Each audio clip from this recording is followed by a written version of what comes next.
There we are. I think I'm on.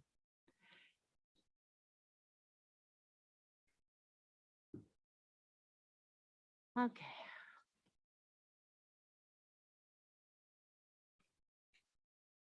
I'm going to call to order the regular board meeting and PINCO meeting on June 13th, 2022. This meeting is being conducted pursuant to California Government Code Section 54953B concerning teleconferencing of meetings. Board member Dr. Victoria Ruffin is participating in this meeting by teleconference from 4631 East Avenue S in Palmdale, California. The location has been identified on the meeting agenda, and the meeting is being recorded. All actions will be taken by a roll call vote. So item B is roll call vote. I would like to ask Dr. Ruffin to respond to the following questions. Are you able to hear our proceedings on your end? Yes.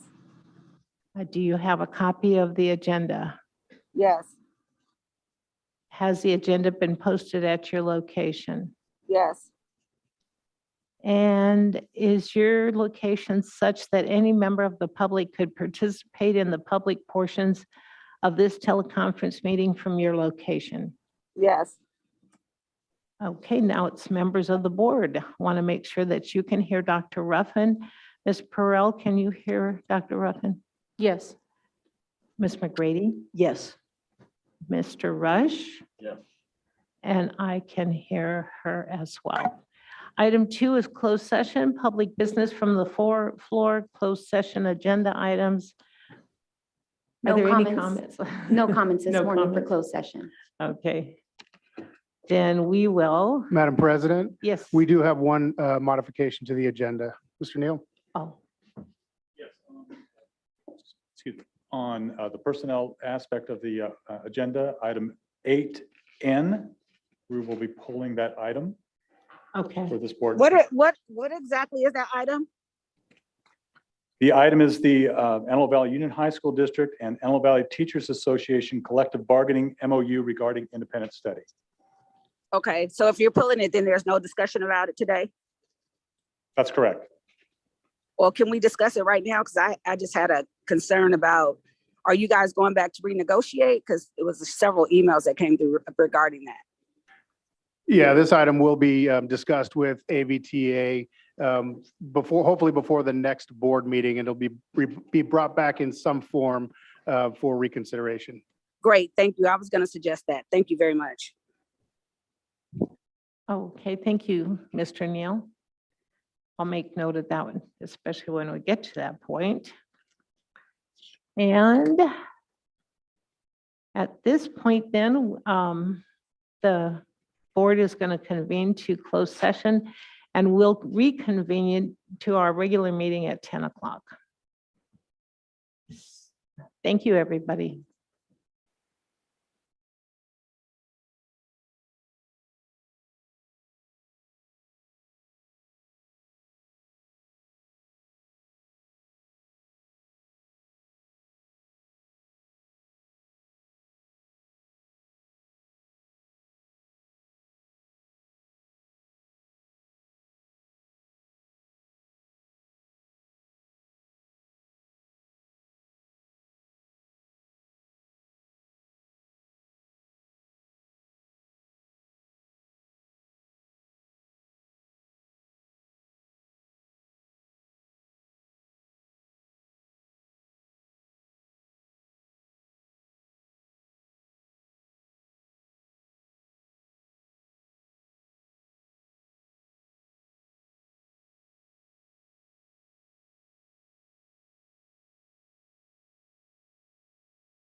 always like to acknowledge that we have two birthday people in our presence. We have Mr. Furnow. Happy birthday. Today is his birthday. Thank you for coming on your birthday and coming all the way up here to meet with us. Thank you. And then we have a birthday coming up in just a few days, and that would be Mr. Nehan. You should never let me know when your birthday is because I'll always announce it. I think it's special. So we're going to reconvene to our regular meeting. I would like to announce that the June 13th, 2022 regular meeting is being conducted pursuant to California Government Code Section 54953B concerning teleconferencing of meetings. Board member Dr. Victoria Ruffin is participating in this meeting by teleconference from 4631 East Avenue S in Palmdale, California. This location has been identified on the meeting agenda, and the meeting is being recorded. All actions will be taken by roll call vote. Anyone wishing to observe the meeting may do so via Antelope Valley Union High School District's YouTube channel.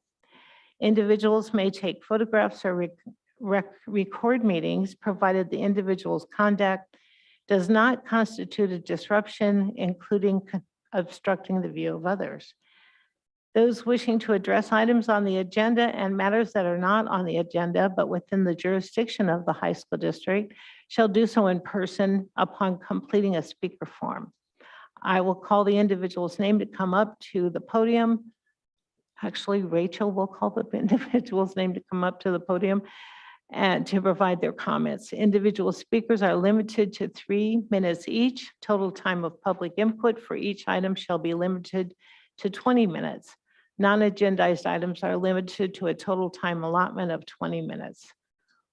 Only one person is permitted to stand at the podium at a time, and no speaker may relinquish their time allotment to another speaker.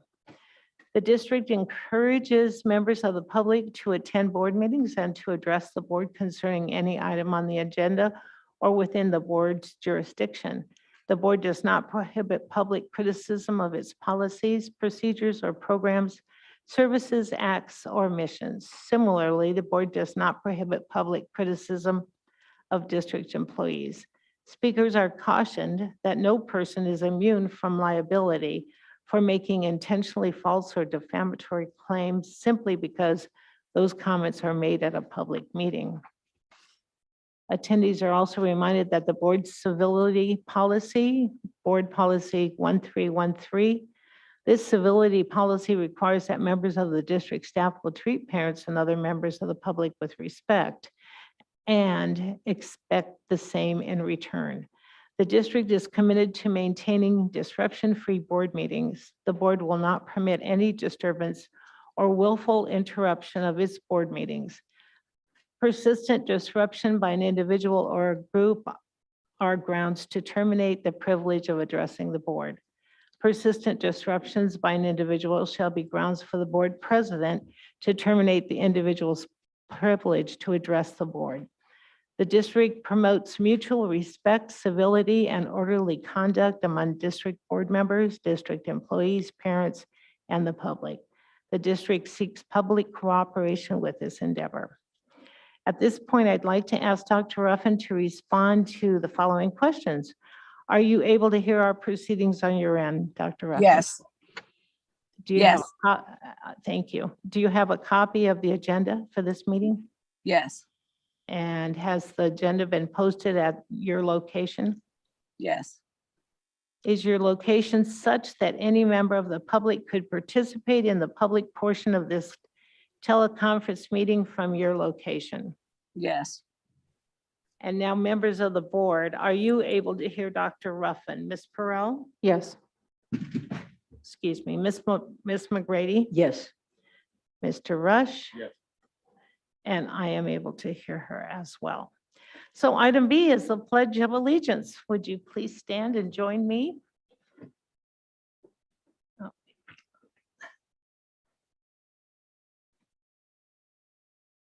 I pledge allegiance to the flag of the United States of America and to the republic for which it stands, one nation, under God, indivisible, with liberty and justice for all.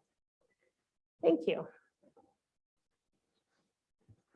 Item number 4 on our agenda today is the PINCO meeting. Mrs. Nguyen, could I Yes. just offer a reminder to the audience that at the beginning of the meeting, item 8N had been pulled. Item 1, which one? 8N. 8. Thank you. So we will adjourn to the PINCO meeting, and that, are there any public comments on the PINCO meeting? No, we don't have any comments for PINCO. No comments. Then we go to item B, which is public adoption of the 2022-23 budget. It is recommended that the Board of Trustees adopt the 2022-23 budget as presented. May I have a motion? Motion. Second. I think it was Mr. Rush, and the second was Ms. Perrell. Any discussion? Hearing none. We'll now call for the vote. Ms. Perrell, how do you vote? Aye. Dr. Ruffin? Yes. Ms. McGrady? Aye. Mr. Rush? And Ms. Nguyen is an aye as well. The item passes by a vote of 5-0. And we don't have our student board member with us. Do you know who the student board member is? I do, but Oh. I do not recall his last name. We'll that's announce it okay. at the next meeting when we swear him in. Anxious to meet him. Item C, extension of distribution services agreement, PINCO RFP number 0620-21. It's recommended that the Board of Trustees approve PINCO's extension with food service transportation for distribution of services for the 2022-23 school year. May I have a motion? Motion. Second. Is that a motion by Ms., you moved and, I moved. She Okay. seconded. and Ms. McGrady seconded. Okay. Any discussion? Hearing none, we'll call for the vote. Ms. Perrell, how do you vote? Aye. Dr. Ruffin, Yes. Ms. McGrady, Aye. Mr. Rush? Aye. And Ms. Nguyen is an aye as well, so the motion passes by a vote of 5-0. Approval of request for quote award, RFQ number 22-23 action item. Is recommended that the Board of Trustees award Del Monte term of the agreement from July 1st, 2022 through June 30th, 2023. May I have a motion? Motion. Second. Motion by Ms. Perrell, a second by Ms. McGrady. Any discussion? Okay, hearing none, call for the vote. Ms. Perrell, how do you vote? Aye. Dr. Ruffin, Yes. Ms. McGrady, Aye. Mr. Rush, and Ms. Nguyen is an aye as well. Motion passes 5-0. Approval of outside storage agreement with Kern Ice and Cold Storage, 2022-23. It's recommended that the Board of Trustees authorize PINCO to enter into agreement with Kern Ice and Cold Storage to provide outside frozen food storage for the 2022-23 fiscal year. May I have a motion? Motion. Motion Second. by Ms. Perrell, second, was that you, Ms. Yes. McGrady? Any discussion? Is this a new agreement, or have we always worked with Kern Ice? We always have. Okay. Both Current Ice and Titan provide extended storage for PINCO. Oh, okay, thank you. I just couldn't remember if that's who we always had worked with in the past. Thank you. Any other discussion? So we will call for the vote. Ms. Perrell, how do you vote? Aye. Dr. Ruffin, Yes. Ms. McGrady, Aye. Mr. Rush, and Ms. Nguyen is an aye as well, so the motion passes by a vote of 5-0. Item F is approve outside storage agreement with Titan Cold Storage, 2022-23. It's recommended that the Board of Trustees approve an agreement between PINCO and Titan Cold Storage to provide outside dry storage for the 2022-23 school year. May I have a motion? Motion. Second. I have a motion by Ms. Perrell and a second by Ms. McGrady. Any discussion? Hearing none. Board, how do you vote? Ms. Perrell? Aye. Dr. Ruffin? Yes. Ms. McGrady? Aye. Mr. Rush? Aye. And Ms. Nguyen is an aye as well, so the motion passes by a vote of 5-0. Item G is a purchase order schedule for PINCO. It's recommended that the Board of Trustees approve and authorize the purchases outlined on the attached schedule. May I have a motion. Motion. Second. I have a motion by Ms. Perrell and a second by Ms. McGrady. Any discussion? Having a motion and a second, we will now vote. Ms. Perrell, how do you vote? Aye. Dr. Ruffin? Yes. Ms. McGrady? Aye. Mr. Rush? Aye. Ms. Nguyen is an aye as well, so the motion passes by a vote of 5-0. Item 6, recognition reports, public comments, and item A is recognition for Diane Walker. And I do believe we have someone here. Mr. Bostwick. It's good to see you.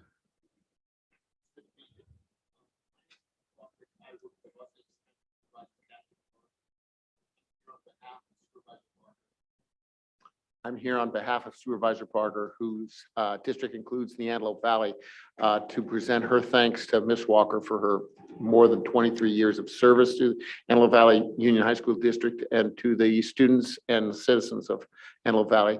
And I have also been asked by my coworkers in Supervisor Parker's Antelope Valley office to offer our own personal thanks to Ms. Walker because of her cooperation over the years and helpfulness whenever we needed any help from her responsibilities in the high school district. So I do have a scroll to present to her, but since she is not here, I will deliver it to you for presentation whenever it's appropriate. I did see Ms. or Dr. McKinstry in the audience. Would you like to accept the award on her behalf? Will you see her before she takes off?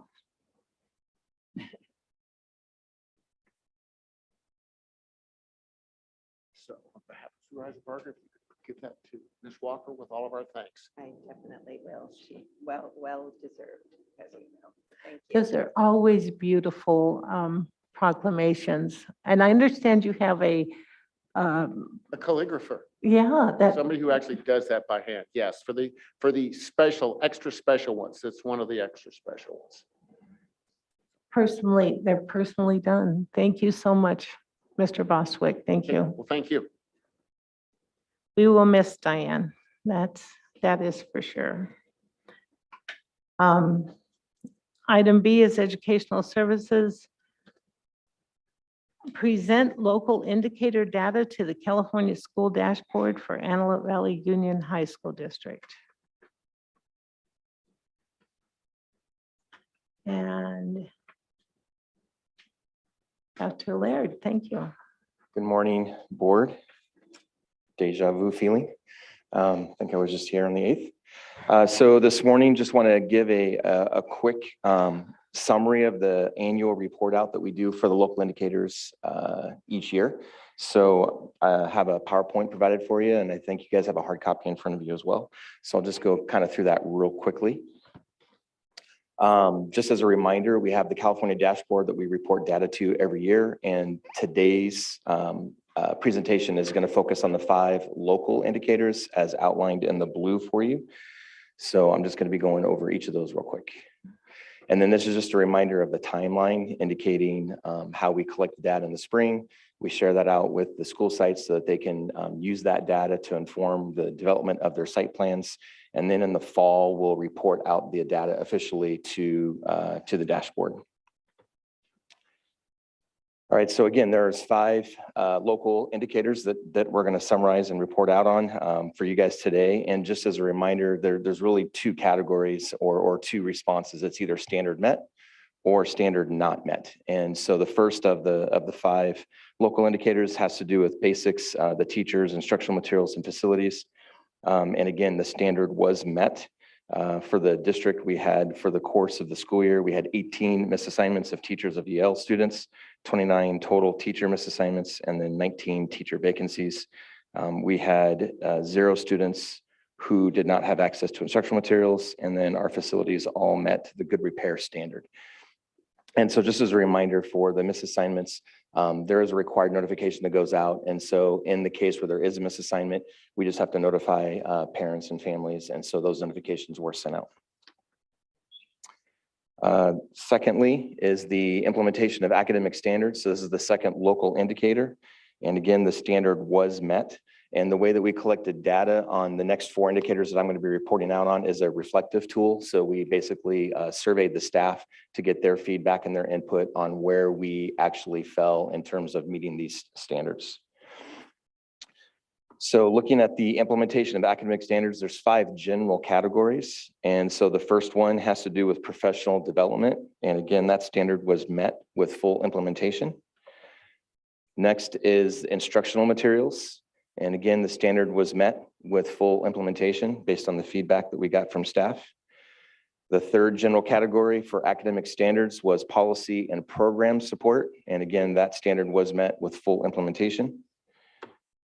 And then on the actual implementation of standards, the standard was met with full implementation. And then the last of the 5 categories under the implementation of academic standards has to do with the engagement of school leadership, and that standard was met with initial implementation. All right, so then the third local indicator that we're looking at is the parent and family engagement. And once again, that standard was met. And within the parent family engagement, there's basically 3 general categories. And so the questions are kind of divided up to kind of focus on each of those 3 categories. So the first group of questions focused specifically on the building of relationships. And we received a full implementation results based on the feedback from staff. And then next is the category of building partnerships for student outcomes. And again, the standard, like I said, was met overall, but with full implementation. And then the third group of questions, 9 through 12, has to do with seeking input for decision-making. And again, the standard was met with either full or initial implementation. All right, and then moving on to the fourth indicator is the local climate survey. And that again has to do with again getting input back from our community, and that standard was met through the fall climate survey that we gave out. And then the next slide that you'll see there just kind of summarizes the results of that fall climate survey, which we've kind of already talked about during the LCAP presentation. But I did want to just kind of highlight a few things, and I think it's better to look at it visually. So if you go to the next slide, you'll see the bar graphs that kind of look at each of the categories broken down. So there were certain areas where we anticipated there being a little bit of a dip, and then those areas that we anticipated a dip, there was. You think about the last couple of years with the full distance learning and then coming back on campus for the first time in a year and a half. There were some areas where we anticipated there being a little bit of a dip. So like, for example, if you look at school pride, pretty consistent for employees and parents, but you do see a little bit of a dip for students. In regards to relationships, stayed pretty steady throughout for all the employees, parents, and students. In other words, the numbers continue to be consistent with what we've seen over the previous years. But then you look down at safety and you'll notice that there was a dip from employee feedback, parent, guardian, and then also students, which again, we'd anticipate coming back on campus this year. There were a lot of concerns with COVID and just the safety of coming back. And so those were numbers that we kind of anticipated seeing, which we did. And then moving through some of the other categories, intervention support, the numbers remained fairly consistent.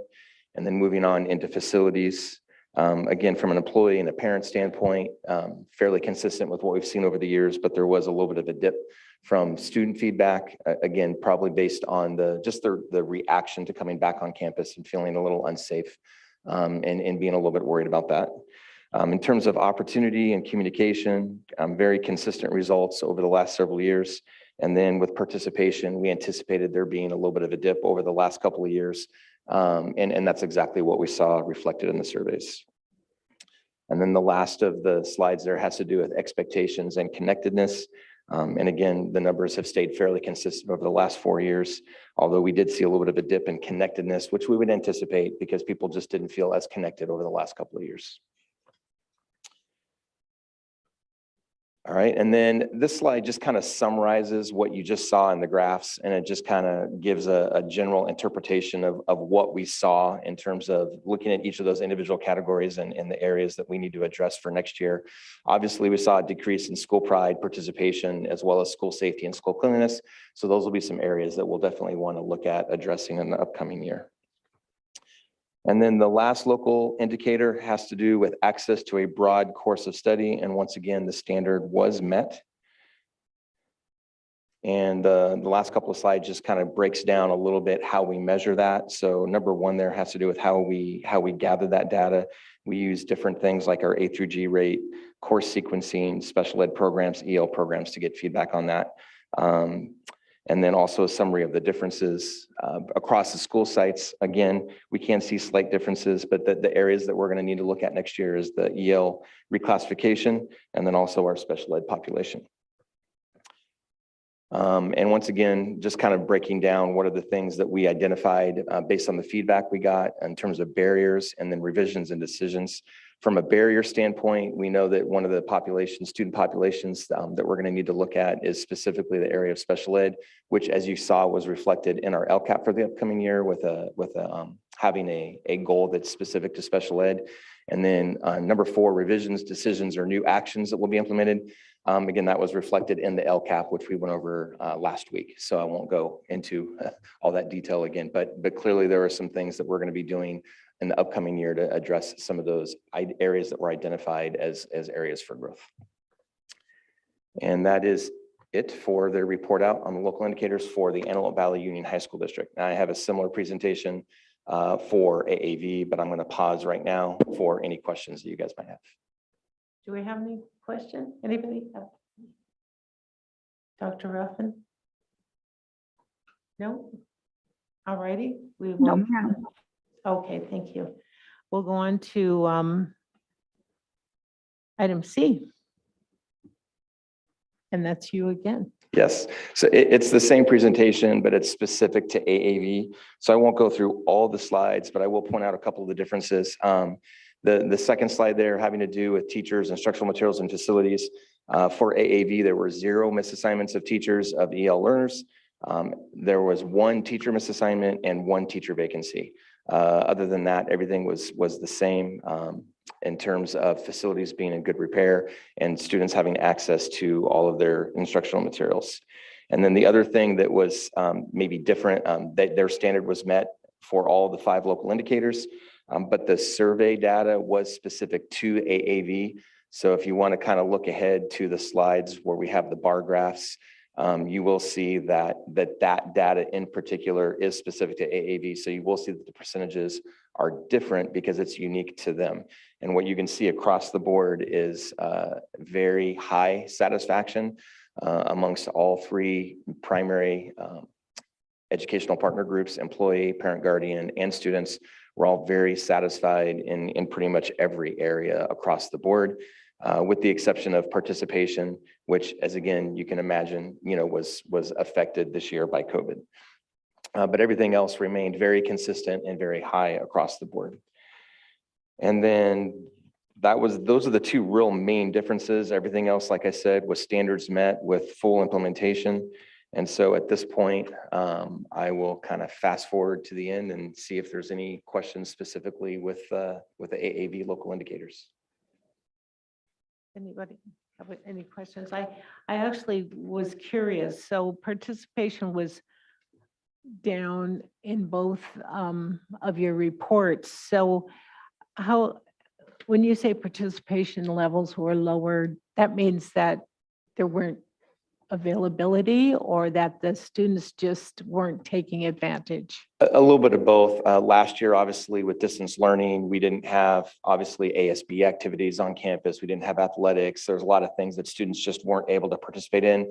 So we tried to translate as much of that to the virtual setting as we possibly could, but there were just not as many opportunities for kids to be as engaged or involved. This year, we're back on campus, but there were students that still didn't feel safe participating and we're still concerned about COVID and other things. And so the participation was down compared to what it's been in previous years. But we did try to make everything available this year, but it was just, I think, a combination of people feeling still a little uncertain and then also getting used to being back on campus. So how do we fix that? How do we fix that hesitation on part of our students to participate? Well, a lot of it's going to be, the way we relate to the students when they come back on campus. We've already been talking about that and trying to re-engage the students during the summer. And then as soon as they come back on campus, just to kind of reassure them that it is obviously safe. And we know that it is, but just trying to get the word out to families and to students and just from a recruitment standpoint, just getting the word out because there are a lot of great things happening. There were a lot of students involved in athletics and activities this year, just in terms of total numbers down from what has been in previous years. Thank you. Yeah, thank you. Does anybody else have any questions? Just a thank you.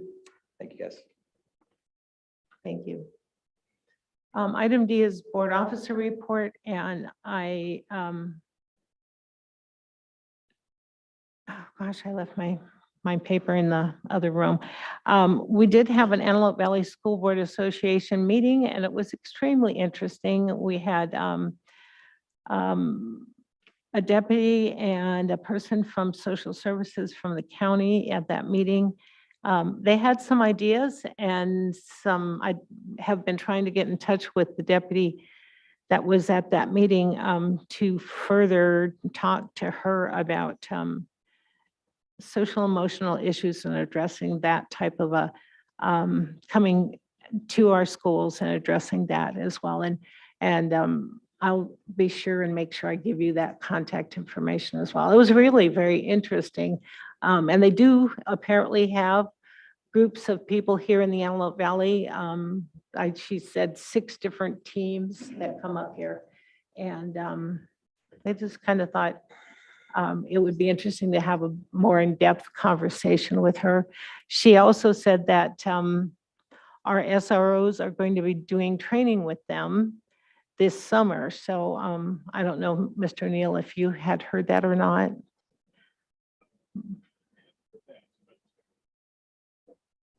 She indicated. Hadn't heard that specifically, but that's something that we do constantly with them. So. She indicated that they wanted to have the training and talk more about helping students and especially with their social emotional issues. So I have not been able, I've left several messages. Apparently she's very busy. So hopefully I can touch base and maybe engage in a better or more in-depth conversation. So item E is Antelope Valley School Transportation AVSTA report. That's Mr. Hawkins. Just a quick reminder that AVSTA did significantly increase salaries for bus drivers and staff at our last board meeting. So those will kick in immediately, and they're doing that in an effort to entice new drivers and new staff. Thank you, Mr. Hawkins. Can you report out on what that amount is? It was about $2 million. No, when you said increase their salaries, is it like $17 an hour, $10 an hour? Oh, I think it's up to about 18 to 19. I believe. Great, sounds good. That was one of the concerns I was having at the last meeting. Thank you for sharing this information. You're very welcome. And I also want to thank Mr. Nehab for participating in the opportunity to address our elected officials about the upcoming bills that they are going to be considering. And thank you. You were very insightful, gave quite a bit of information. I appreciate that. Thank you. Okay, item F from AVTA, Mr. Michael Millings. Or do we have a speaker from AVTA? Seeing no one rush up to the podium, how about from CSEA, Karen White?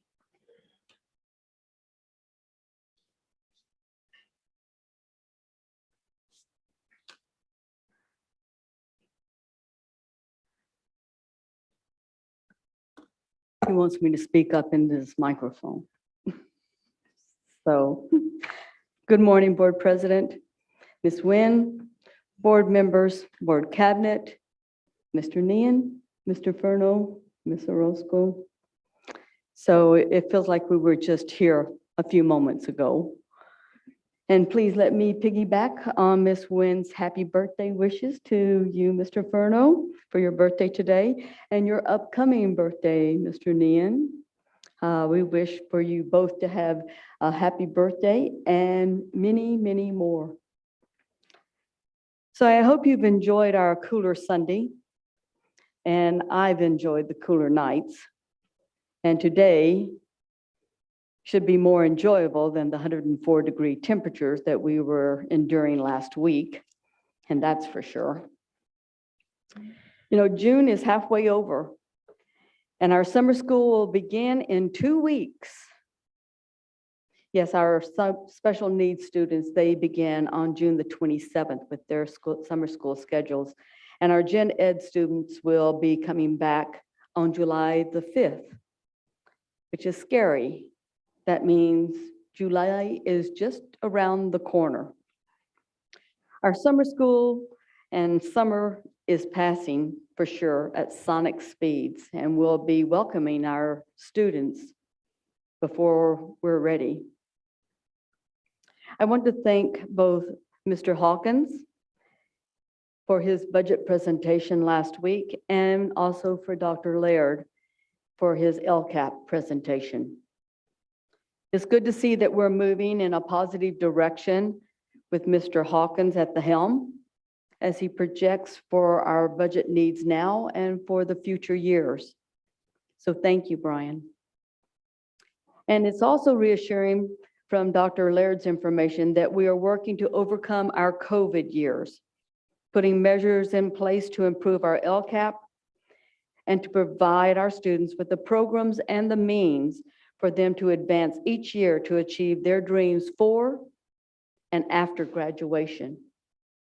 So thank you, Dr. Laird. So I want to apologize to you now as I begin to sound like a broken record.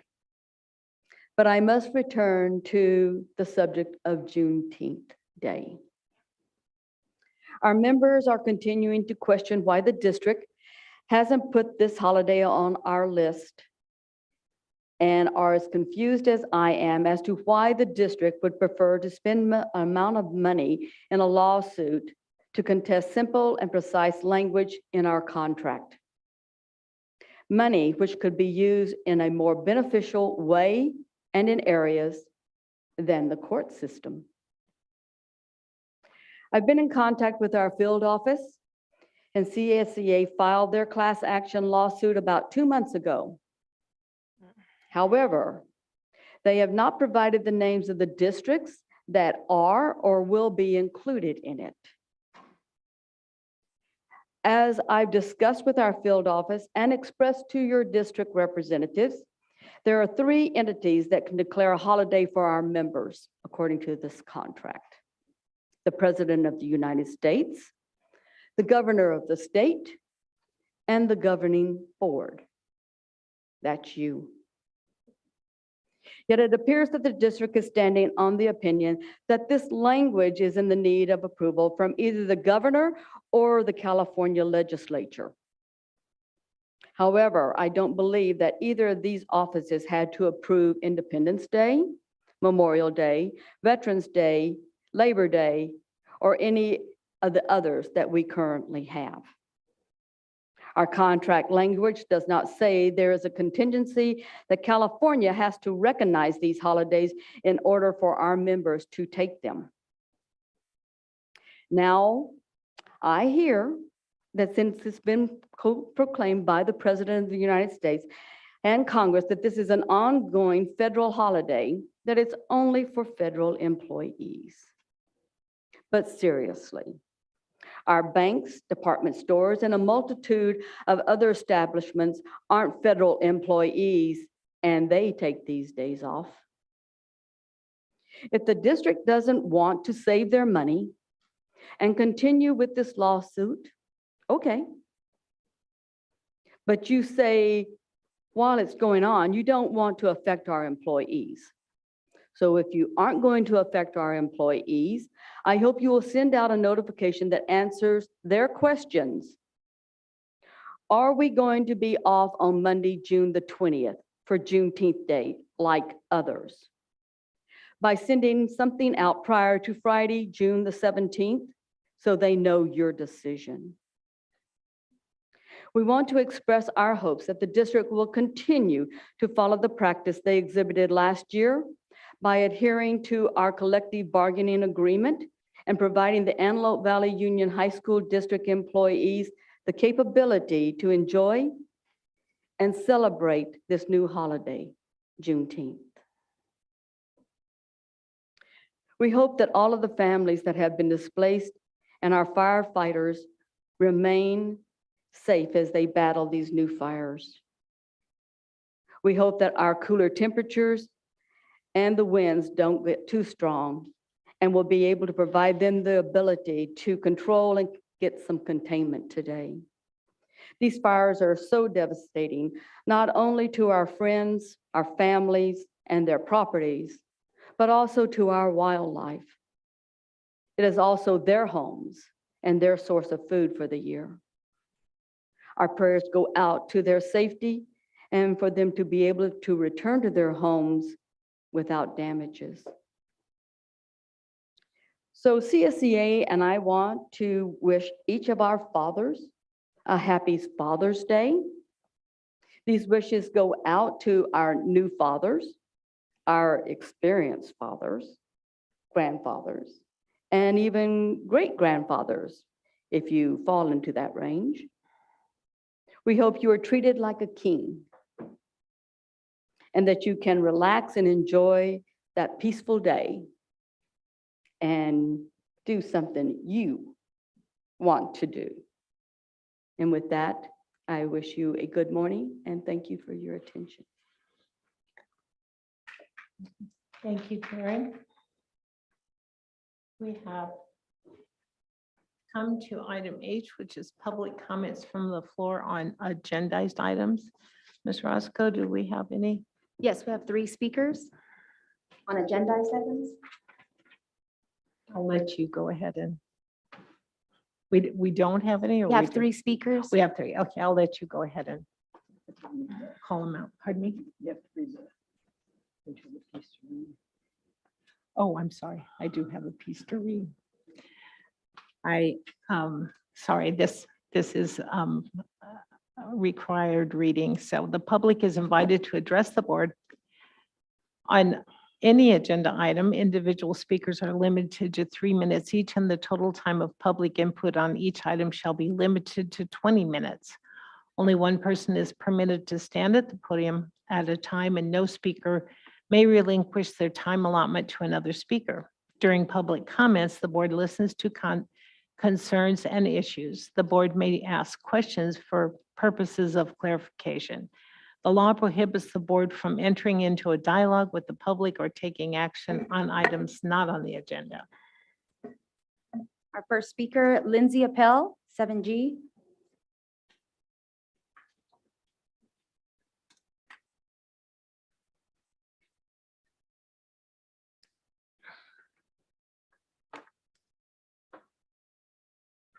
Good morning. My name is Lindsay Appel, and I'm a special education attorney with Disability Rights California. And I wanted to comment this morning on Goal 5 in the district's LCAP. So I was glad to see the proposed Goal 5 in the LCAP aims to improve educational outcomes for students with disabilities. The goal also builds in parent training and feedback, which is something that we support as well. And it was great to see that the goal focuses on improving outcomes for students with disabilities by increasing access to education in the least restrictive environment. Research shows that students with disabilities who receive intensive supports in general education achieve better academic and life outcomes than their peers who are placed in segregated settings. I would like to suggest 3 changes that would make this goal even stronger. First, it's critical that the goal measures students' access to the least restrictive environment. Currently, Goal 5 dedicates funding towards increasing access to the least restrictive environment, but the measuring and reporting results section of Goal 5 lacks any metric related to access to the least restrictive environment. And without this metric, the district will be unable to measure whether it is achieving the goal. The district should include as a measurement for Goal 5, the percentage of students with disabilities who it places in general education for more than 80% of the day. This is data that the California Department of Education already requires the district to collect and report as part of its annual performance reports. It's critically important that the district attach this metric to Goal 5. The most recently reported data shows that the district places less than 1 in 3 students with disabilities in general education for more than 80% of the day. The California Department of Education expects that at least half of students with disabilities will meet this standard, and this is still actually even lower than nationwide. Without first improving this low rate of inclusion, it's unlikely that the district will be able to improve academic outcomes for students with disabilities. Second, the 5th goal includes staff professional development to improve access to the least restrictive environment.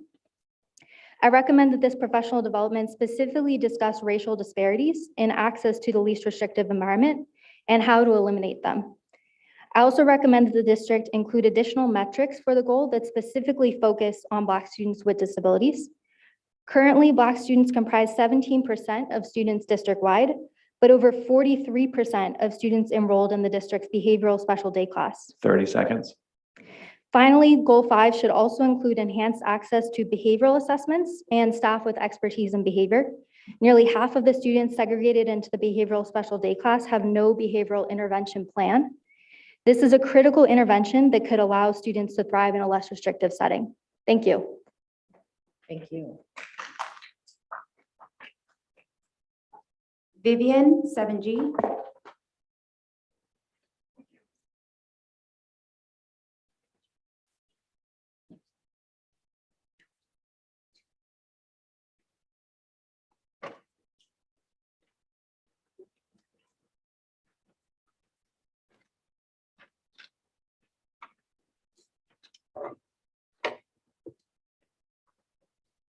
Hello, Mr. Roscoe, Dr. Ruffin, Marissa, Christina Ramos, and those great young people back there with the neighborhood legal services that are here right now. I must say something. I come here because sometimes I have things on my mind to say. But by the time you hear what's going up here at this podium, I'm giving even Mrs.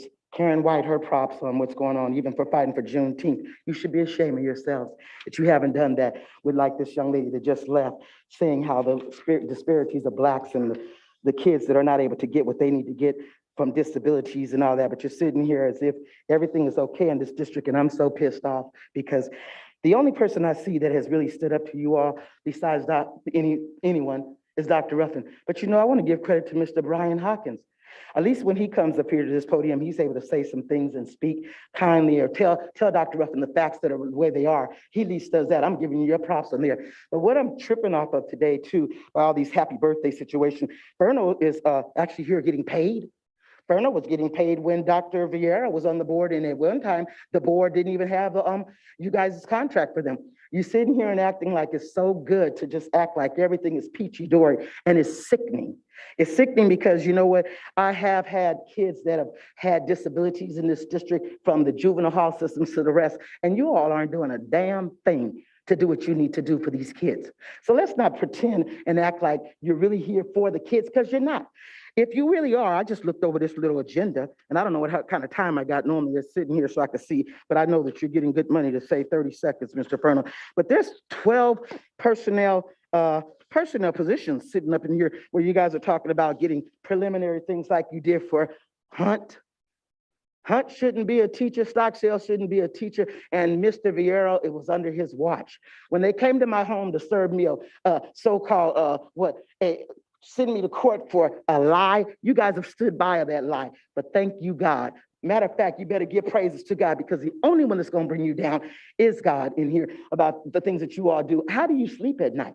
Because the fact that you know that a teacher came after me, some of you special ed teachers here or administrators, you know what was going on. You knew what happened to these kids in this district. Kids being called niggas by Coach DJ Himes. You know it, but you ain't fired them. But let me just tell you what you should be doing. Check out the Watergate 30 program. seconds. Check out the Watergate program. John Dean took 4 years to come and tell the truth because he couldn't even sleep at night. He came and told the truth about Watergate. You know what's so amazing about watching CNN? People can't stand the truth, but I'll tell you one thing. Watergate, John Dean did his damn job to let it be known, just like your president that you serve, that you take pictures with in this boardroom to show that you love Trump so bad, and you know that he is disgusting and a pervert. Yes, he was. You heard what he said. All I can say is this. Time. Sad, sad.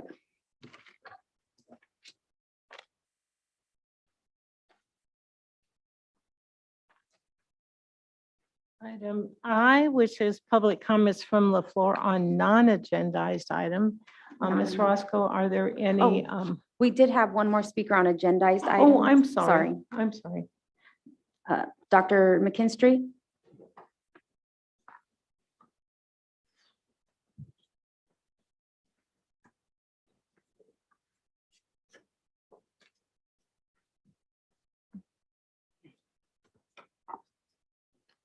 Good morning, Board and Cabinet.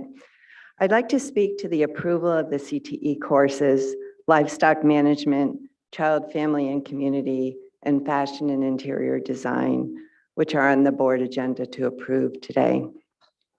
I was unable to attend the May board meeting, but I understand an inquiry was made regarding the rigor of these courses and the A through G status. As Dr. Laird highlighted at last week's board meeting, the CTE course A through G approval rate has increased over the last several years.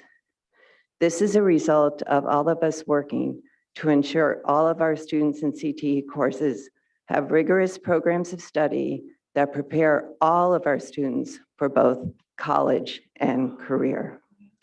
This is at the heart of the district's mission and vision statement, our work in linked learning, and our support of an interdisciplinary approach within our academies. The majority of these CTE courses receive G elective credit, but they supplement the core academics by allowing students to apply the theoretical knowledge they learn in their core classes that are relevant to a CTE industry sector. The courses on the board agenda are recognized by UCOP as supplemental to content, biology and life sciences, social sciences, and the arts.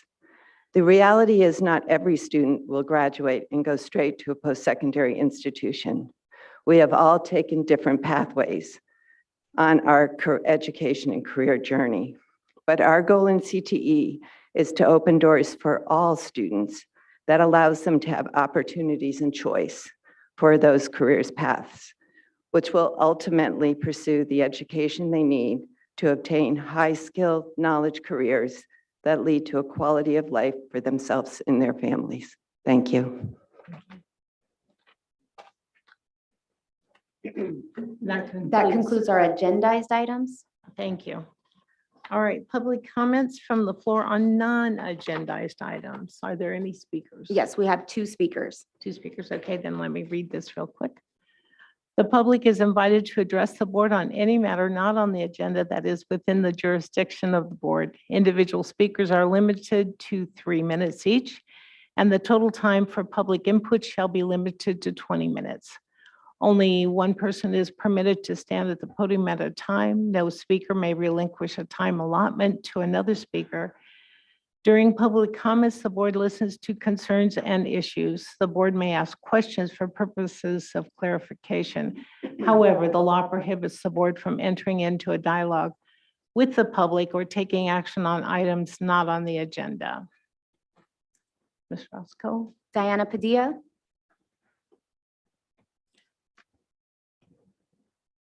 I'm sorry, how many did you say we had? 2. Okay, thank you.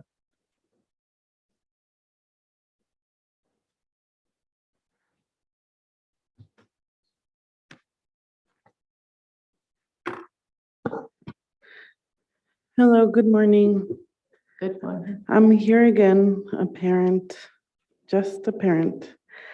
I want to talk about concerns that I heard about the local indicators report that Dr. Laird shared with us today. And it is just interesting to me how we continue to see just lies in your reports. So when he talked about teacher misassignments, reporting notifications being sent out to parents, I want to ask, when did you guys send those out?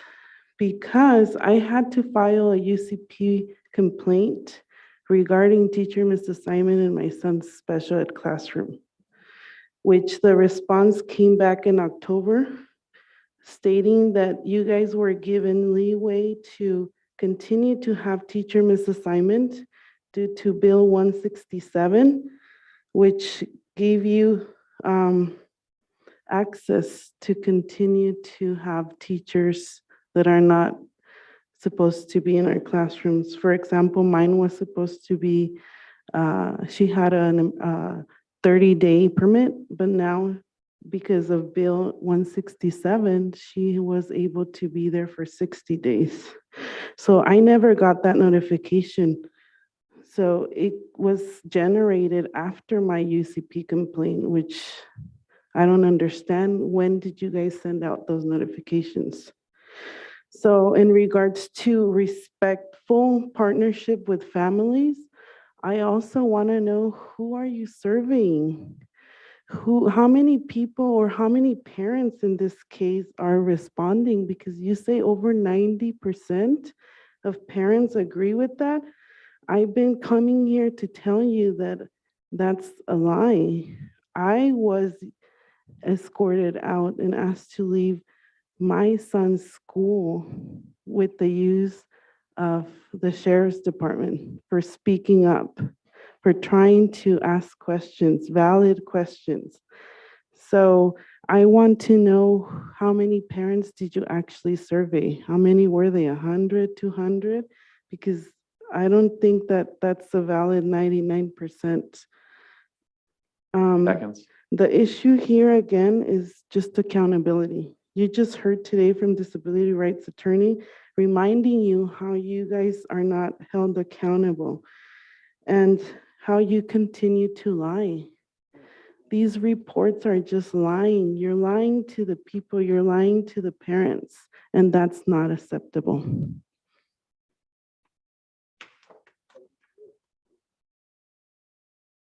Vivian?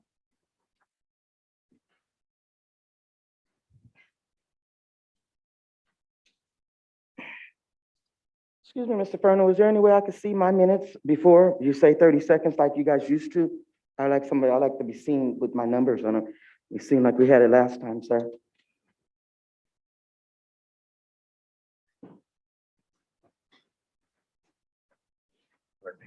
Thank you.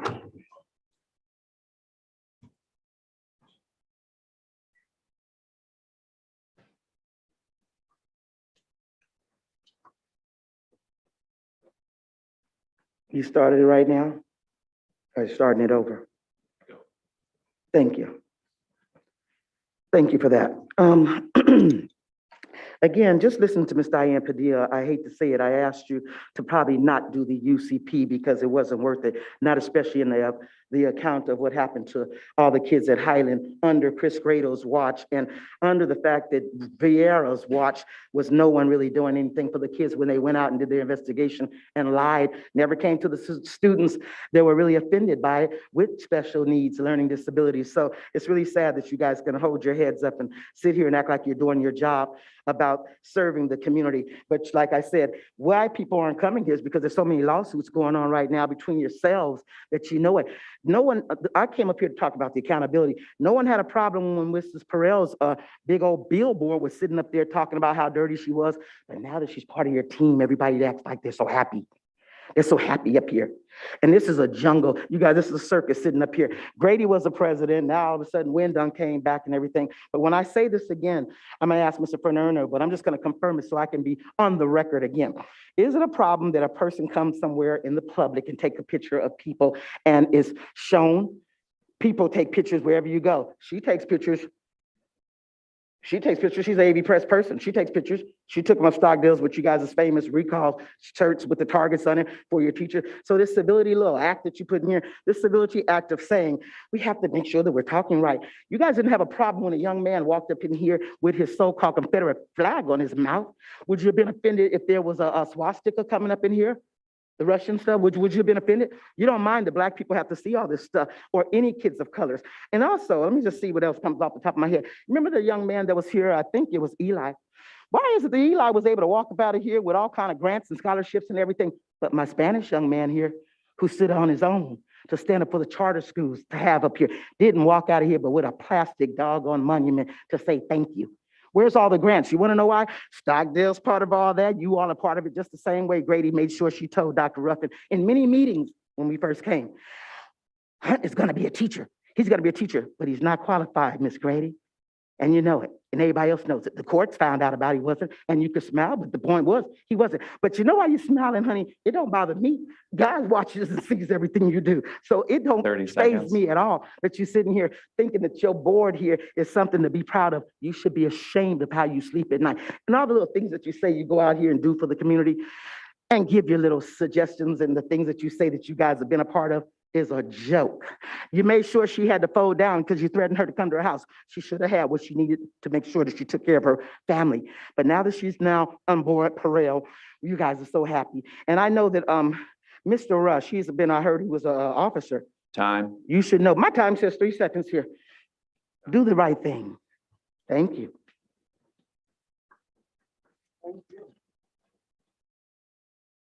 That concludes our speakers for non-agendized items. Pardon me? That's all we have on non-agendized Oh, items. thank you, thank you. Item 7 is educational services action item. Item 7A is the review of curriculum guide, high school equivalency preparation 1, first read and discussion. Item 7A to item 7E may all be considered together with a consensus of the board.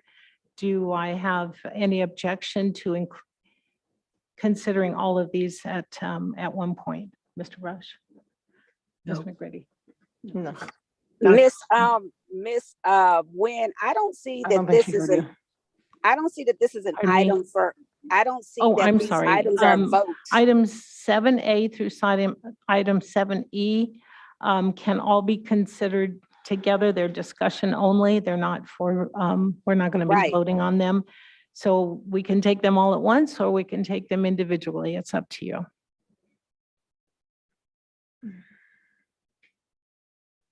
Are you asking me a question? They're all review of curriculum guide. Yeah, I was just stating that all of them are review. It's not a vote. So I don't know why you're clumping them. Do you care or do you have an opinion or?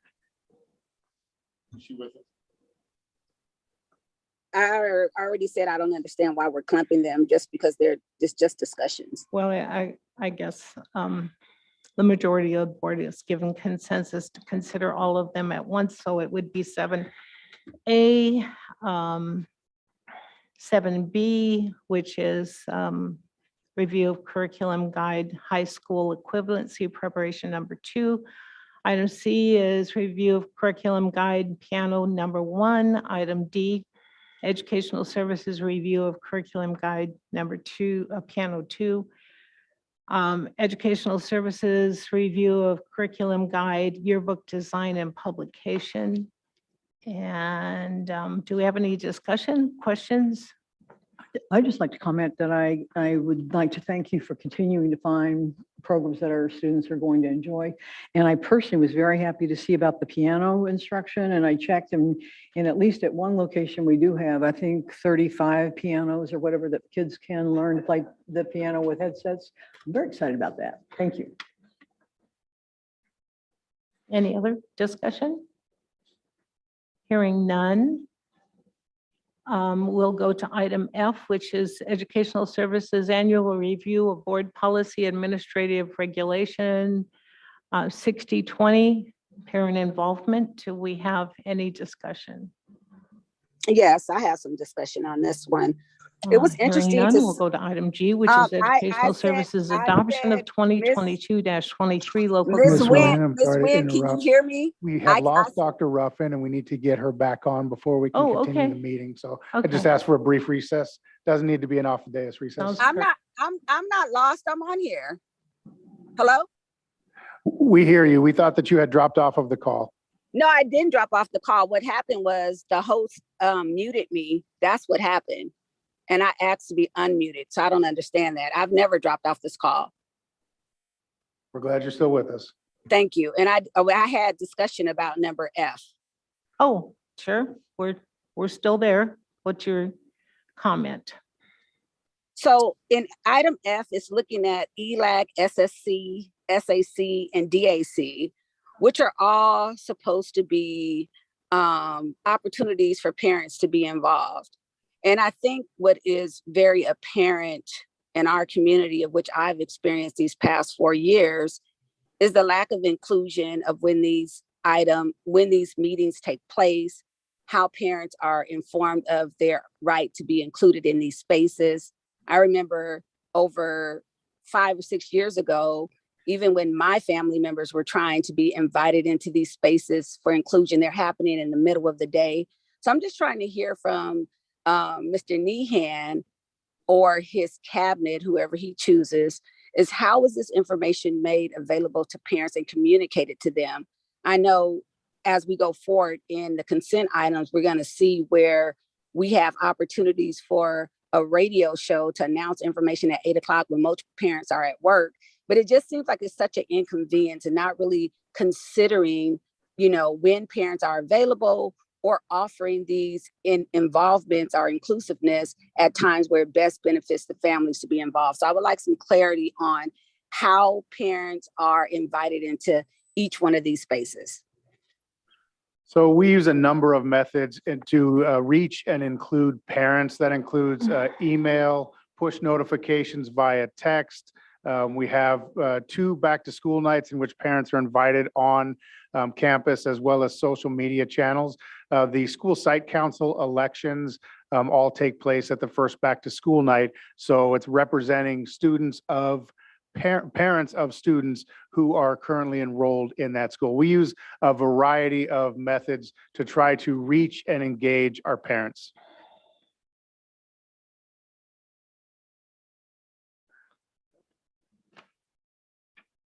Is there any other discussion, or Dr. Ruffin, does that answer? No, I asked for the methods and it just said it's a variety. So we still don't know. Thank you. Okay. Item G, was there anybody else that had a discussion or question or concern on item F, Educational Services Annual Review? Item G is Educational Services Adoption of 2022-23 Local Control Accountability Plan, LCAP, for the Antelope Valley Union High School District. It's recommended that the Board of Trustees approve the 2022-23 LCAP for the Antelope Valley Union High School District. May I have a motion? Motion. Second. I have a motion by Ms. Pearl and a second by Ms. McGrady. Do we have any discussion?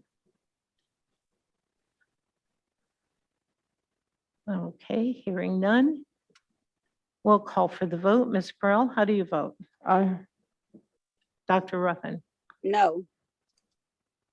Ms. McGrady? Aye. Mr. Rush? Yes. And Ms. Nguyen is a yes as well. So the motion passes by a vote of 4-1 in favor. Education Services Adoption of 2022-23, this is item H. Local Control Accountability Plan, LCAP, for the Academies of the Antelope Valley, AAV. It's recommended that the Board of Trustees adopt the 2022-23 LCAP for AAV. May I have a motion? Motion. Second. Yeah, I have a motion by Ms. Pearl and a second by Ms. McGrady. Any discussion? Okay, hearing none, I will call for the vote. Ms. Pearl, how do you vote? Aye. Dr. Ruffin? No. Ms. McGrady, Yes. Mr. Rush, Yes. Ms. Nguyen is a yes as well, so the motion passes by a vote of 4 in favor and 1 no. Item B, Personnel Services Action Item. In this section, items A through E may be approved together. Their approval of provisional internship or PIPs. Does anyone have an objection to combining item A through E? No. No. Hearing none? Okay, then we will combine items A through E, which are all approval of provisional internship PIPs. May I have a motion? Motion. Second. I have a Second. motion by Ms. Perrell and a second by Mr. Rush. Any discussion? Yes, I had some discussion. Thank you, Mr. Nehan, for answering my question about this. As you know, the board got the agenda for today, which is probably over 1,000 pages on Friday for a meeting for Monday. So it didn't really give time for us to ask in-depth questions, but I do appreciate you responding to this one and providing the status of these candidates from A through M. Thank you. Okay, any other discussion, concerns? Hearing none, we'll call for the vote. Ms. Farrell, how do you vote? Aye. Dr. Ruffin? Yes. Ms. McGrady? Yes. Mr. Rush? Yes. And Ms. Nguyen is a yes as well, so the motion passes on items 8A through 8E with a vote of 5-0. Moving on to 8F, which is approval of short-term staff permits or STIPs. And this one as well, we can combine items 8F through 8K to be voted on together with a consensus of the board. Does anyone have an objection? No. No. Hearing none, may I call for the motion? Motion. Second. Ms. Perrell, Ms. McGrady, was that you? Yes. As a second, thank you. Any discussion? Hearing none, we'll call for the vote. Ms. Perrell, how do you vote? Aye. Dr. Ruffin? Yes. Ms. McGrady? Yes. Mr. Rush? Yes. And Ms. Nguyen is a yes as well. Item passes. Items 8F through 8K pass with a vote of 5 in favor and 0 objecting. Item, oops. And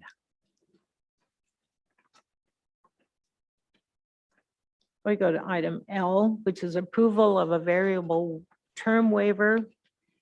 It's recommended that the Board of Trustees approve and direct the Assistant Superintendent of Personnel Services to submit a variable term waiver, allowing this individual to teach in the subject areas indicated. May I have a motion? Motion. Motion by Ms. Pearl and a second by Mr. Rush. Do we have any discussion? Hearing none, we will call for the vote. Ms. Pearl, how do you vote? Aye. Dr. Ruffin? Yes. Ms. McGrady? Yes. Mr. Rush? Ms. Nguyen is a yes as well, so item passes by a vote of 5 yes to 0 no's. Item M, approval of variable term waiver. It's recommended that the Board of Trustees approve and direct the Assistant Superintendent of Personnel Services to submit a variable term waiver, allowing this individual to teach the subject area indicated. May I have a motion? Motion. Second. I have a motion by Ms. Pearl, a second by Ms. McGrady. Do I have any discussion? Hearing none, I'll call for the vote. Ms. Pearl, how do you vote? Aye. Dr. Ruffin? Yes. Ms. McGrady? Yes. Mr. Rush? And Ms. Nguyen is an aye as well, so the motion passes by a vote of 5 yeses to 0 no's. Okay, item M, if you remember, has been pulled. Item 9, business services action items. Item A is adoption of 2022 to 23 budget. It's recommended that the Board of Trustees adopt the 2022-23 budget as presented. May I have a motion? Motion. Second. A motion by Ms. Perrell and a second by Ms. McGrady. Any discussion?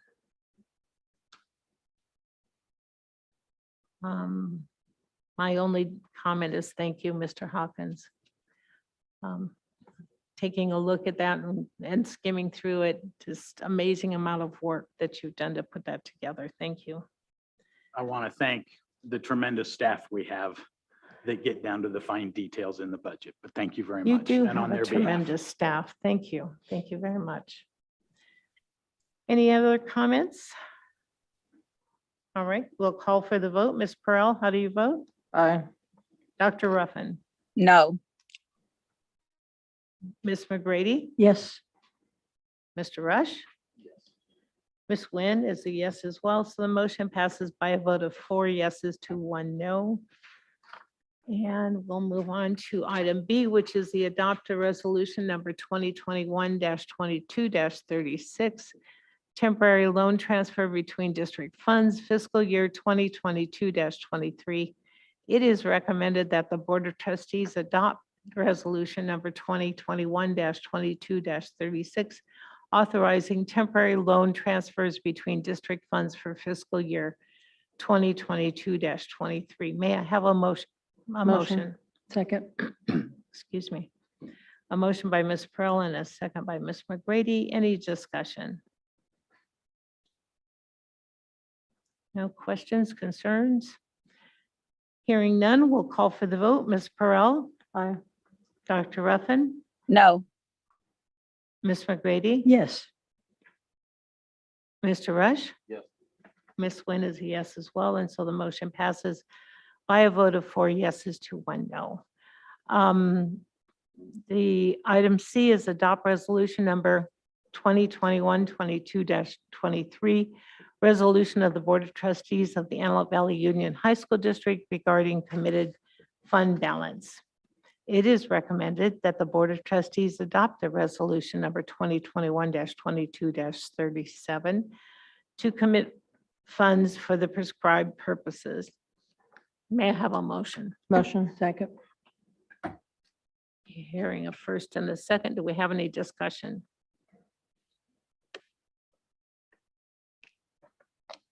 Excuse me, for some reason I have really a frog in my throat or something. Okay, hearing no further discussion, I'll call for the vote. Ms. Pearl, how do you vote? Aye. Dr. Ruffin? No. Ms. McGrady? Yes. Mr. Rush? And Ms. Nguyen is a yes as well. So the motion passes by a vote of 4 yeses and 1 no. The adoption, item D is the adopt resolution number 2021-22-39, interfund transfer of funds, fiscal year 2022-23. It is recommended that the Board of Trustees adopt resolution number 2021-22-39, authorizing interfund transfer of funds for fiscal year 2022-23 as presented. May I have a motion? Motion. Second. I have a motion by Ms. Burrell and a second by Ms. McGrady. Any discussion, concerns, questions? Hearing none, I'll call for the vote. Ms. Perrell, how do you vote? Aye. Dr. Ruffin? No. Ms. McGrady? Yes. Mr. Rush? Yes. And Ms. Nguyen is a yes as well. So the motion passes by a vote of 4 yeses and 1 no. Item E, adopt resolution number 2021-22-40, approval of the Education Protection Account EPA spending determination for fiscal year 2022-23, and it's recommended that the Board of Trustees adopt this resolution regarding the Education Protection Act EPA spending determination for fiscal year 2022-23. May I have a motion? Motion. Second. I have a motion by Ms. Perrell and a second by Ms. McGrady. Any discussion? questions, concerns? Hearing none, we'll call for the vote. Ms. Perrell, how do you vote? Aye. Dr. Ruffin? No. Ms. McGrady? Yes. Mr. Rush? Yes. Ms. Nguyen is a yes as well, and so item passes by a vote of 4 yeses to 1 no. Item F is approval of year-end appropriation transfers. It's recommended that the Board of Trustees approve the year-end appropriation of transfers as presented. May I have a motion? Motion. Second. I have a motion by Ms. Perrell and a second by Ms. McGrady. Any discussion, questions, concerns? Hearing none, call for the vote. Ms. Perrell, how do you vote? Aye. Dr. Ruffin? No. Ms. McGrady? Yes. Mr. Rush? Yes. Ms. Nguyen is a yes as well, and so the item passes by a vote of 4 yeses to 1 no. Food services application for community eligibility provisional. It's recommended that the Board of Trustees approve food services CEP application and implementation of the community eligibility provision for the 2022-23 school year. May I have a motion? Motion. Second. I have a motion by Ms. Pearl and a second by Ms. McGrady. Do we have any questions, concerns, comments? Hearing none, call for the vote. Ms. Pearl, how do you vote? Aye. Dr. Ruffin? Yes. Ms. McGrady? Yes. Mr. Rush? Yes. Ms. Nguyen is a yes as well. And so the motion passes by a vote of 4-0. Item 10 is an administrative service action item, and I am going to leave, and you will take this one. Is there anything there I need to read? Yeah, Okay. I'm sorry, you do. It's right down here. Okay, thank you. And then I will hobble out of here. I'm going to go ahead and read as she's making her way out of the room. Adopt the resolution number 2021-22-38, a board member absence. It is recommended that the Board of Trustees approve a resolution that a board member absence that would allow Board Member Danita Nguyen to be compensated for her absence from the board meeting held on April 20th, 2022. If you'll give us just another moment. Okay, there, thank you. Do we have any, I need a motion first. Motion. Thank you. And that was Ms. Perrell and a second by Mr. Rush. Any discussion? Oh, yeah, I have a little discussion, Ms. McGrady. Sure. You know, I think it's interesting reading through this, and I have asked about the transparency of this, and I will have a few people doing public records requests of these options. Those discretionary decisions that lie in the hands of the board about when a board member is absent in the compensation. I do recall in December that there was a change in if a board member does not attend all meetings, there will be partial compensation. And I just want to bring the awareness to the community that it's such hypocrisy in the ways in which the rules apply to whom and who's making decisions from who. I mean, we're sitting here about to ask about approve Miss Nguyen's absence in the approval, but nobody ever asked me why I was absent for that meeting. But it doesn't even matter because as the community already knows, when it comes to me, you guys make all kind of egregious decisions. But I do want to know who's making the decision about the partial payment in the future, because I do believe that it takes the vote of 3 members, and that should be discussed in open session because I'm not an employee of this district. But I just want to really highlight the hypocrisy that goes on and how it's such a lack of transparency when we talk about anything that has to do with budgets. I still have questions out there in regards to over $150,000 of checks that Dr. Vieira wrote, but I've already sent my stuff up to county council and everybody else, just exposing how this stuff goes on. So while you guys are taking this vote, just be sure that you're really looking at how you're making these decisions and who they're benefiting, because most of the times it's your friends or it's cronyism or some form of nepotism. Thank you, Dr. Ruffin. I absolutely can say that Ms. Nguyen was in the hospital having surgery on her leg during our last meeting. She actually even asked the doctor if she could leave the hospital to come, and they said, no, of course you can't. So she was in the hospital, and that is why I think it was brought forward. I believe our policy is when a board member has been absent, they can request to have it put on. As far as I know, we're not doing any partial meetings. You have to attend. We voted that in a year or two ago, that you have to attend the full meeting to get paid for doing any of the meeting. I don't believe. No, that's anyone not is doing a what was partial. that's not what was stated at the meeting. You can go back and look at the meeting notes. You can go back and look at the actual Please do. policy. And I'm not questioning Ms. Nguyen's absence. I'm questioning the discrimination and the treatment. Okay. Like I said, I didn't request anything because there's always a form of discrimination in what that policy looks like and who's making those decisions, because you don't even pay attention to what's written in the policy. Just like you just stated, and I'm so happy that that's for the record, because I can use this information too to show how discriminatory what you're saying right now doesn't even align with what you guys voted on back then. It's So exactly what we voted on. it's It was not what you January voted a year on. ago. And I'm not going to argue with you. I'm done with my statements. Please, we won't argue about it. I think we can probably look it up right now and read it. Give us just a moment and we can see if we can find it. Oh, nope, we'll bring it back. We'll have to bring that back for an Okay. update, but it's still on the table with the first and a second. Okay, so any other discussion?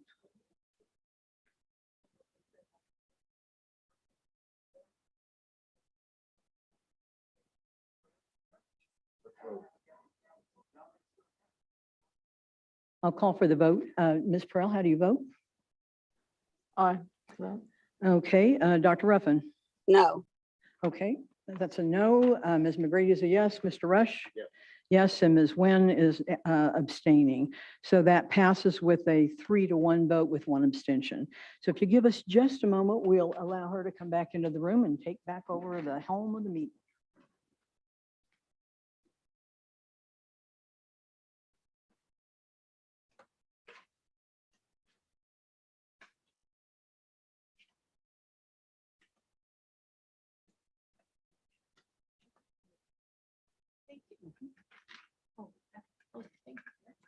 Thank you, Ms. McGrady. I appreciate it. All righty.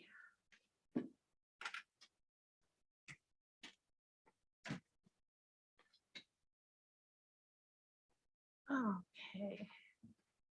Item 11 is approved consent agenda.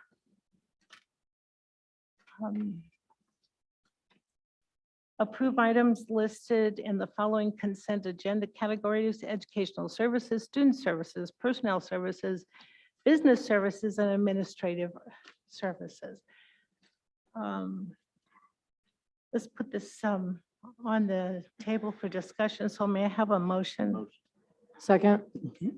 Have a motion by Mr. Rush and a second by Ms. Perrell. Okay. Do we have any discussion or any concerns, questions?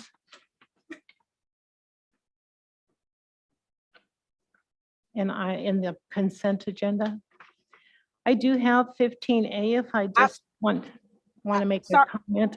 Sorry, Ms. Nguyen, I wanted to pull 2 items out of the consent agenda. Okay, and they are? It is R and under K 2204276.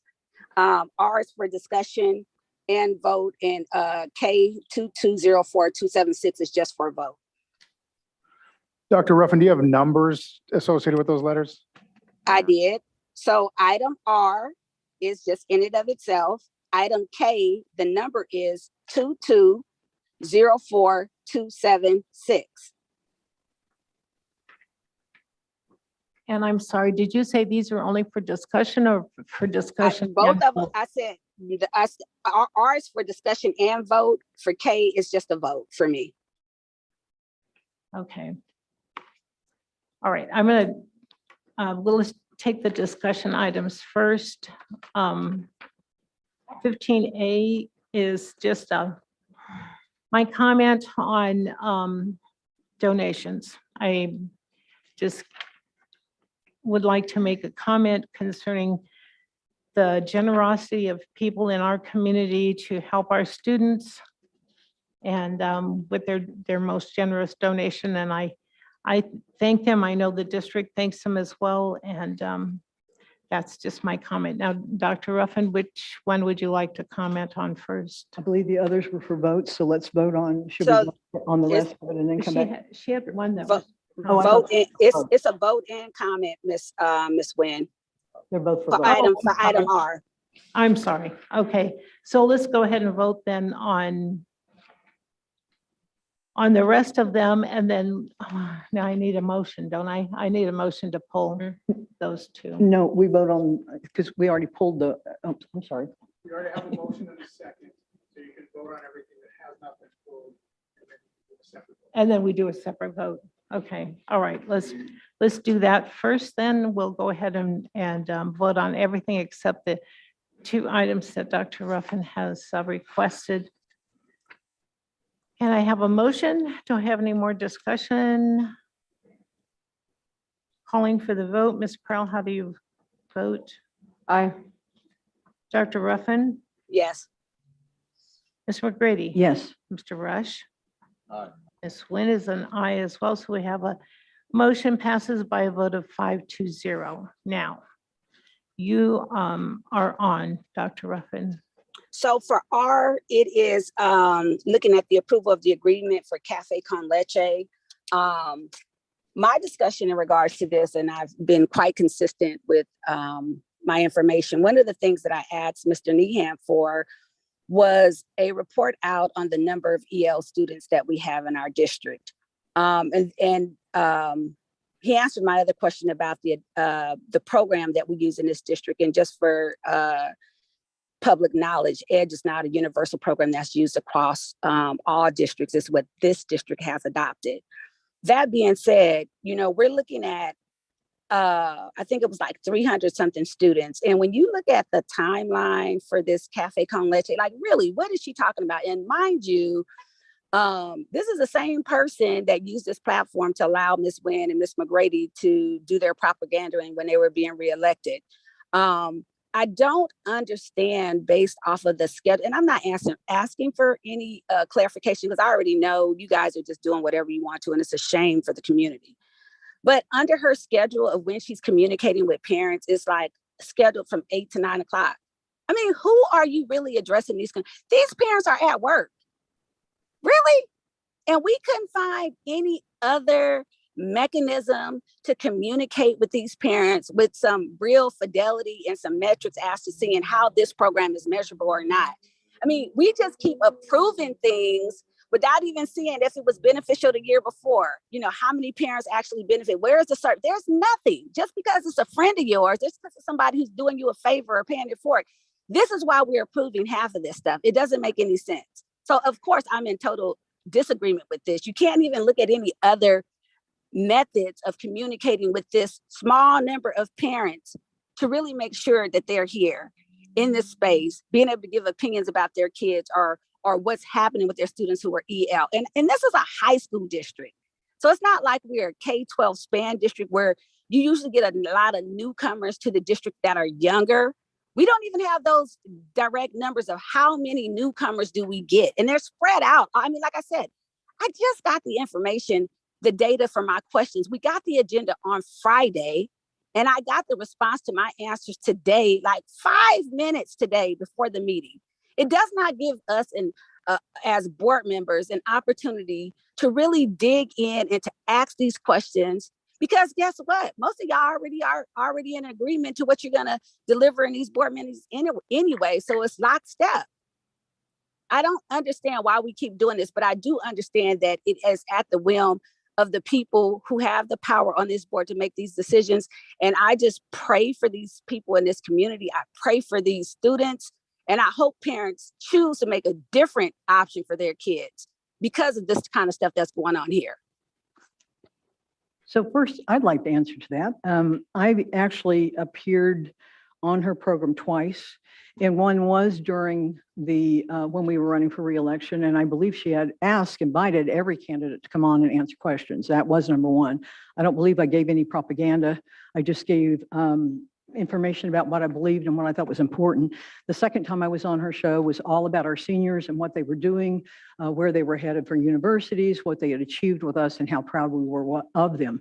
And I'd like to say, I don't think you can have it both ways. You can't just complain like you just did previously that we're not having parent involvement and then be against this, which is actually reaching a number of our Spanish-speaking parents who may not be on computers, who may not be getting some other types or forms of communication from us. But this reaches a large number of our Spanish-speaking people in our community. And I'm offended that you would say that we are only doing this for propaganda, because I think that's unfair and it's untrue. Let me add by saying, just look at the data and follow the numbers. People, her agenda is to talk with parents from 8 to 9 o'clock. Like I said before, parents are at work. So even if that was the case, you wouldn't have a Saturday show. You wouldn't have a show after hours when the data shows we're a bedroom community and when parents are present.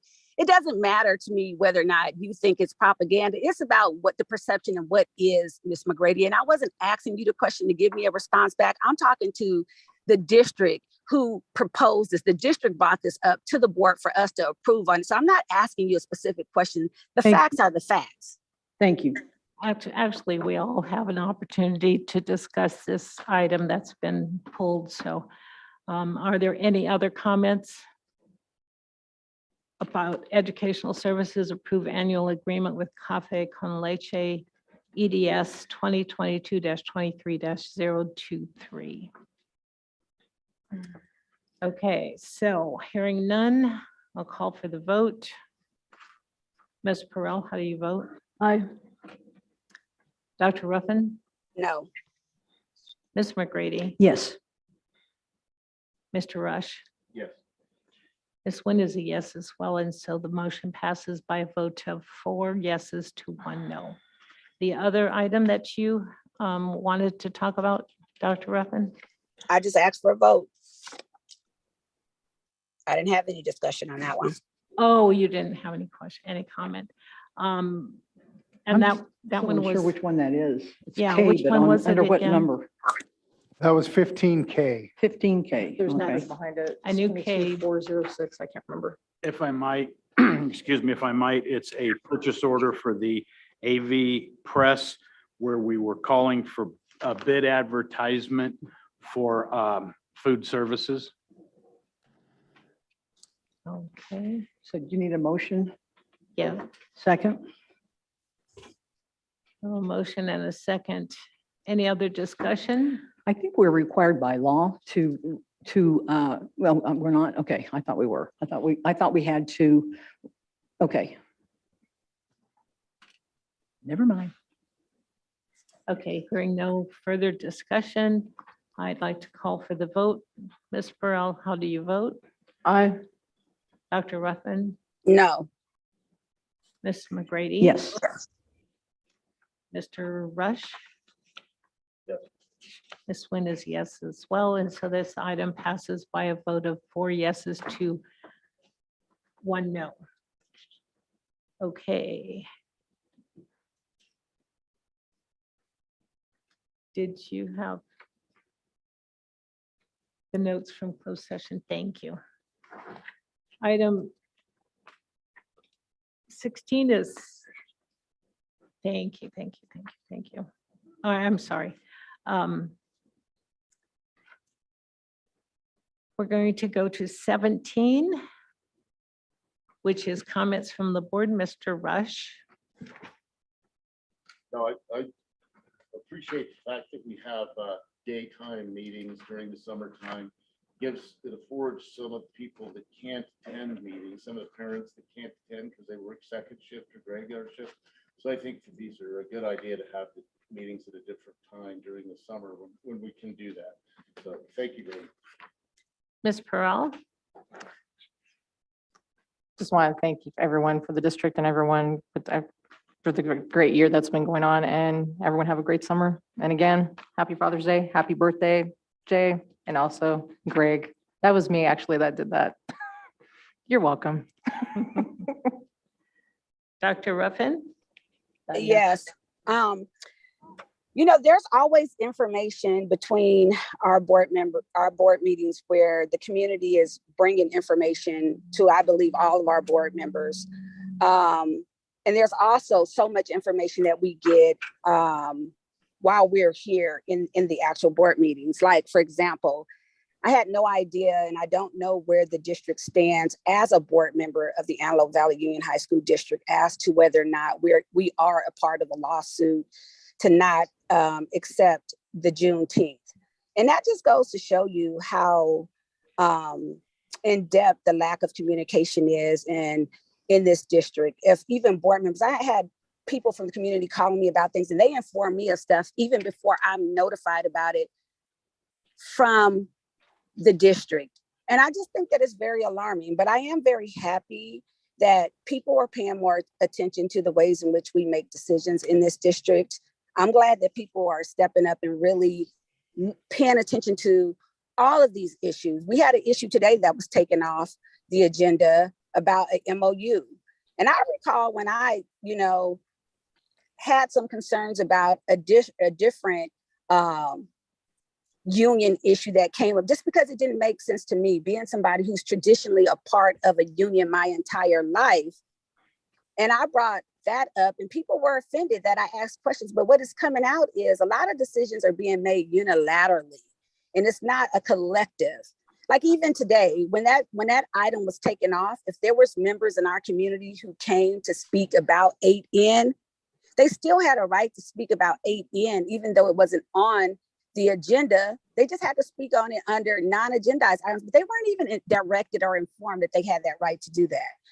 So, I'm not surprised about what is being said, because I also follow the behaviors, but the behaviors are definitely not in alignment with the overall goal for student achievement.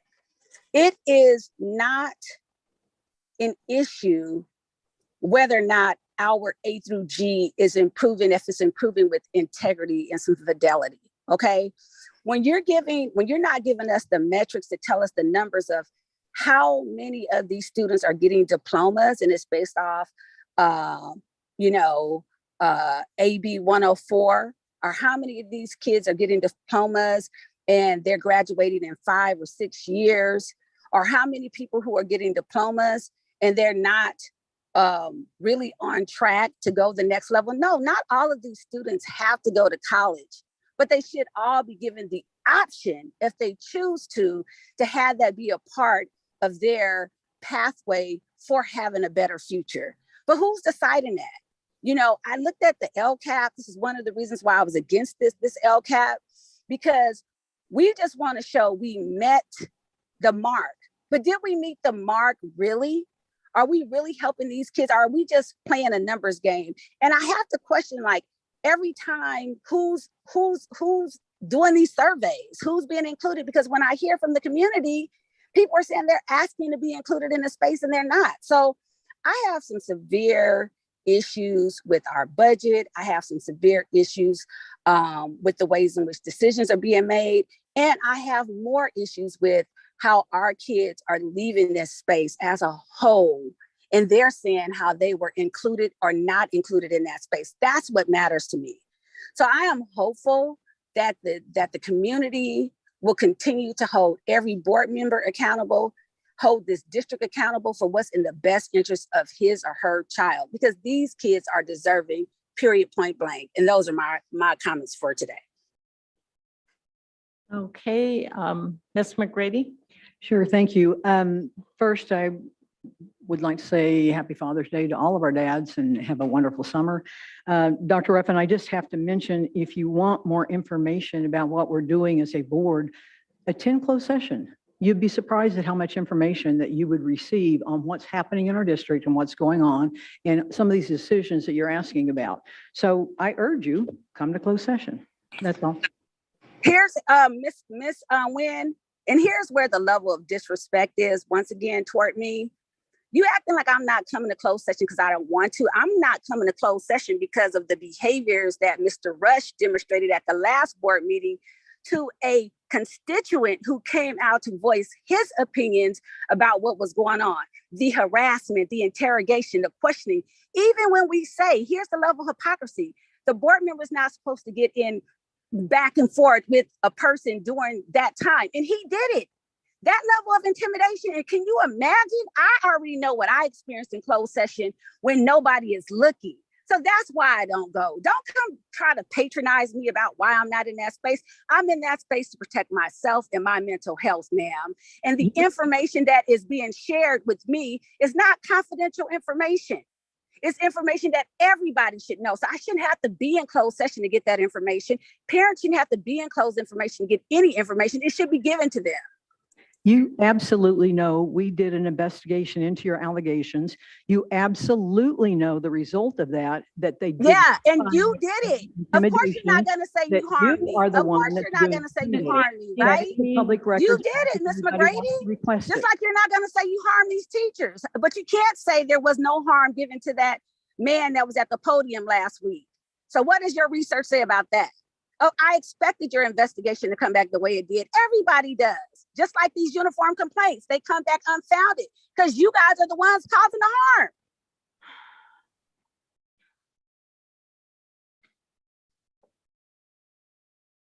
Ms. McGrady, are you finished? Did you have Thank more? you. Yes, no, I said thank you and I was Okay. done. Mr. Nehan, No comments this morning. Thank you. my only comment is, never have just waited for somebody to give me information. If I want to know something and I'm not sure I understand it, or do I feel that it's correct, I'm going to ask. We're all able to ask questions and concerns if you have concerns. I know Mr. Nehan makes himself available to for board members as well as community members. I feel like we need to make sure that that is something everybody knows. We're going to go on to the readout from closed session, which is report of action taken in closed session. All members except Dr. Ruffin were present for closed session today. Item 18A, conference with labor negotiator, government code section 54957.6. During closed session, the board held a conference with labor negotiator, Mr. Brett Neal, regarding A, certificated bargaining unit, B, classified bargaining unit, and C, unrepresented group, and the board took no action. Item 18B, public employee discipline, dismissal, release, reassignment, and non-reelect. During closed session, the board considered a public employee dismissal, discipline, release, reassignment, and non-reelect, and the board took no action. Item 18C, public employee appointment, government code number 54957, title Director 3, Industrial Liaison, and post-secondary partnerships. During closed session, the board considered employee appointment of title Director 3, Industrial Liaison, and post-secondary partnerships, and by a vote of 4-0, the board took action to approve the appointment of Ms. Teresa Howard for Director 3, Industrial Liaison, and post-secondary partnership. Thank you. I always like it when we applaud the appointments, just to feels like a good start in a new position. Item 18D, public employee appointment, government code 54957, title Director Maintenance, Operations and Development. During closed session, the board considered employee appointment, title Director of Maintenance, Operations and Development, and by a vote of 4-0, the board took action to approve the appointment of Mr. Scott Fish to Director of Maintenance, Operations and Development. Congratulations to both new appointments. Looking forward to working with you in the future. Item 18E, Administrative Hearing Panel. May it please have a motion to approve the Administrative Hearing Panel recommendations for student expulsions and to order as presented the expulsion of 3 students. May I have a motion? Motion. Second? A motion by Ms. Perrell, second by Ms. McGrady. Having a motion and a second, the board may now vote. Ms. Perrell, how do you vote? Aye. Dr. Ruffin, No. Ms. McGrady, Yes. Mr. Rush? Yes. Ms. Nguyen is a yes as well. And the item passes by a vote of 4 yeses to 1 no. Item 18F, Conference with Legal Counsel, anticipated litigation, significant exposure to litigation pursuant to paragraph 2 or 3 of subdivision D of Government Code Section 54956.9. One case, and during closed session, the board took no action. Okay. And now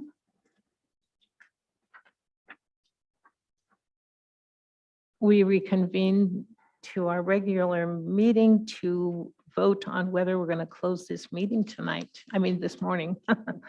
May I have a motion? Motion. Second? A motion by Ms. Pearl, a second by Ms. McGrady.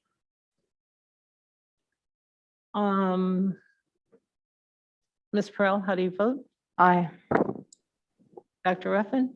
Yes. Ms. McGrady? Yes. Mr. Rush? Yes.